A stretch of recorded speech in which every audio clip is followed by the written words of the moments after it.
तो Tom Hiddleston के उल्लेख के बाद आयरन मैन की संभावित वापसी के बारे में चर्चा हो रही है। ऐसी अफवाहें हैं कि आयरन मैन लोकी की समय शक्तियों का उपयोग करके वापस आ सकता है और समय के अंत में मल्टीवर्स में सिंहासन पर बैठ सकता है।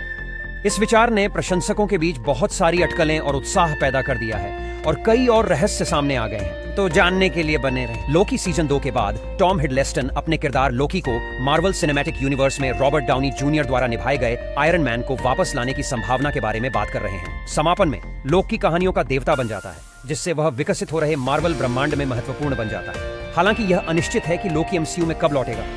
उसकी टाइम स्लिप की क्षमता गेम चेंजर है, जिससे कई संभावनाएं खुलती हैं। लोकी सीजन 2 के फिनाले में लोकी ने मल्टीवर्स को ढहने से रोकने के लिए खुद को बलिदान कर दिया और एक खलनायक विरोधी से एक महत्वपूर्ण नायक में अपने परिवर्तन को प्रदर्शित किया। इससे पहले वह समय खिसकने की एक नई शक्ति हासिल कर लेता है, जिससे वह अलग अलग समय और स्थानों में यात्रा कर सकता है। इस क्षमता के साथ वह तकनीकी रूप से उस समय में वापस जा सकता था जब टोनी स्टार्क जीवित था और उसे बचा सकता था। The tonight show with Jimmy Fallon में जब पूछा गया कि क्या यह संभव है, हिडलस्टन ने दिलचस्प प्रतिक्रिया दी। जिमी पूछता है, चूंकि लोकी को पता है कि अब समय कैसे फिसलना है, तो क्या वह टोनी स्टार्क उर्फ आयरन मैन जैसे किसी व्यक्ति को ढूंढ सकता है? टॉम हिडलस्टन जवाब देते हैं, वो तुम्हें दे सकते हैं। अब जैसा कि कहा जा रहा है, मार्वल को और भी रहस्यों को उजागर करने की जरूरत है, खासकर आयरन मैन के संबंध में। पहला और शायद सबसे विवादास्पद रॉबर्ट डाउनी जूनियर की वापसी के बारे में लगातार अफवाहें हैं। तो आयरन मैन फ्रेंचाइज के लिए मार्वल की योजनाओं में गोता लगाते हुए रॉबर्ट डाउनी जूनियर और जो रोगन के साथ पर्दे के पीछे आयरन मैन की अंतिम वापसी पर चर्चा हुई। उन्होंने जो भी चर्चा की वह लगभग वैसी ही वास्तविकता बन गई जैसी उन्होंने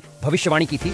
आयरन मैन 4 क्या हो सकता था और आयरन मैन के टॉम क्रूज संस्करण के बारे में सच्चाई के बारे में अधिक जानकारी का खुलासा किया। टूटने के लिए बहुत कुछ है। यह नई जानकारी मार्वल स्टूडियोज के शासनकाल नामक पुस्तक से आई है, जो मार्वल की आंतरिक कार्य प्रणाली पर प्रकाश डालती है। अब इस रहस्य से पर्दा उठ गया है कि इतना लोकप्रिय किरदार होने के बावजूद आयरन मैन 4 कभी क्यों नहीं आया। यह पता चला है कि रॉबर्ट डाउनी जूनियर नहीं चाहते थे कि एवेंजर्स एंड गेम में उनका किरदार खत्म हो जाए। जब उन्हें कहानी के बारे में पता चला तो उन्होंने विनम्रता से आयरन मैन के निधन के विचार को अस्वीकार कर दिया। डाउनी को मार्वल फिल्मों में काम करने का अनुभव शानदार रहा, लेकिन वह नए अवसर तलाशना चाहते थे। जैसे जैसे हम मार्वल चरण 4 और उससे आगे की ओर तेजी से आगे बढ़ रहे हैं, डाउनी और रोजन ने जो कुछ भी बात की थी वह सफल हो रही है। मार्वल एमसीयू के सॉफ्ट रिब्यूट की ओर बढ़ रहा है, जिसमें निरंतरता को व्यवस्थित करने और एक्स-मैन और नए शानदार 4 जैसे नए पात्रों को पेश करने के लिए एक गुप्त युद्ध कहानी शामिल है, जिसमें पेड्रो पास्कल को आधिकारिक तौर पर रीड रिचर्ड्स के रूप में चुना गया है। दिलचस्प बात यह है कि डाउनी की संभावित वापसी एक नई चुनौती के साथ आती है। गैर मार्वल फिल्मों में उनकी सफलता और ओपेनहाइमर के लिए संभावित ऑस्कर नामांकन के साथ उन्हें वापसी के लिए आसानी से राजी नहीं किया जा सकेगा।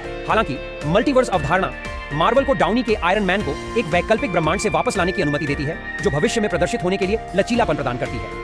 इसके बावजूद डाउनी की वापसी पहले से ज्यादा जटिल हो सकती है। गैर मार्वल परियोजनाओं में उनकी नई रुचि और संभावित ऑस्कर नामांकन बातचीत को पेचीदा बना सकते हैं। हालांकि अंततः उन्हें एक युवा अभिनेता के साथ फिर से चुना जा सकता है। मल्टीवर्स अवधारणा मार्वल को अगर वे चाहें तो डाउनी के आयरन मैन को वापस लाने की अनुमति देती है।